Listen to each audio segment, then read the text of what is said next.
Pendidikan interaktif bedah kisi-kisi persiapan ujian nasional di kesempatan kali ini berada di penghujung acara ataupun segmen keempat. Jadi manfaatkanlah waktu yang tersisa ini dengan sebaik-baiknya. Bagaimana caranya? Yaitu dengan menyimak apa yang akan disampaikan oleh Pak Dayat dan juga mengajukan pertanyaan kepada beliau. Silakan kalian telepon bebas pulsa kami, SMS dan juga Facebook. Karena ini adalah segmen terakhir, nanti kami juga akan menggelar kuisi kuadran cerdik, cepat, cermat, dan ceria. Namun sebelum itu kita akan kembali membedah kisi-kisi soal persiapan ujian nasional berikutnya. Silakan Pak Dayat. Terima kasih.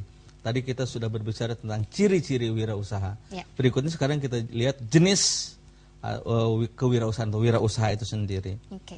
Nah, ini kita lihat dari contoh soal. Di bawah ini adalah beberapa contoh kegiatan ekonomi yang dilakukan masyarakat. Nah, contoh di sini ada orang jualan bakso, mungkin juga ada yang lain. Nah, ini pasar terapung. Pasar terapung. Jual alat hasil-hasil pertanian, kemudian juga ada yang lain-lainnya. Nah, yang pertama misalnya Pak Herman berkeliling jualan bakso. Pak Jumadi mendirikan PT yang memproduksi sepatu. Ibu Ida membeli sayuran di pasar untuk dijual kembali. Kemudian PT Indofood adalah produsen utama mie instan di negara kita. Kemudian keluarga Pak Tarman mendirikan usaha firma dalam bidang penjualan material bangunan. Lalu Ibu Herlina mendirikan usaha warung nasi sederhana. Tuh, perhatikan dulu poin per poinnya. Lalu kita simak apa pernyataan berikutnya. Yang tergolong usaha informal. Informal. Apa itu usaha informal?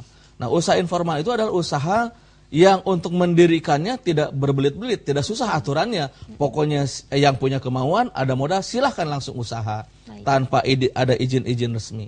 Nah, kita lihat di sini. Pak Herman berkeliling jualan bakso. Apakah Pak Herman punya izin usaha untuk jualan bakso? Sepertinya kalau orang jualan bakso, langsung jualan saja ya. Bakso, somai, dan sejenisnya. Lalu Pak Jumadi mendirikan PT. Nah, beda dengan PT. PT itu ada aturan-aturan khususnya. Nah, berarti kalau kita lihat, jualan bakso termasuk informal. Mendirikan PT ini formal. Ibu Ida membeli sayuran di pasar untuk dijual kembali. Ini juga tidak ada aturan khusus. Ini termasuk berarti ini informal juga. Lalu PT Indofood, nah ini PT ini bagian dari badan usaha yang untuk pengelolaannya, untuk mendirikannya perlu ada aturan-aturan yang jelas mengikuti aturan yang ada. Lalu keluarga Pak Tarman mendirikan usaha firma. Seperti hanya PT, firma juga ada aturan-aturan khusus yang harus diikuti. Nah, oleh karena itu, PT, firma ini bagian dari usaha yang formal. Lalu yang keenam, Ibu Helvina mendirikan usaha warung nasi. Ini warung nasi, warung kecil-kecilan lah. Ini termasuk informal. Berarti yang termasuk informal, 1, 3, dan 6. Berarti dengan demikian, jawabannya adalah D. Nah, ini contoh jenis usaha. Ada yang formal, ada yang informal. Baik. Ya, sebelum dilanjutkan Pak, kita akan menjawab pertanyaan terlebih dahulu. Kali ini dari Rizky yang mengajukan pertanyaan melalui Facebook. Dan pertanyaannya adalah apa persamaan dan perbedaan wirausaha formal dan informal? Wah, tepat sekali. Nah, ini yang akan dengan kita apa bahas yang sedang dibahas. Akan kita bahas ini ya. Silakan Pak Dayat. Ya, ini langsung saja ke pembahasannya karena bertepat dengan ini. Dengan pertanyaan. Yang pertama kita lihat sektor yang formal.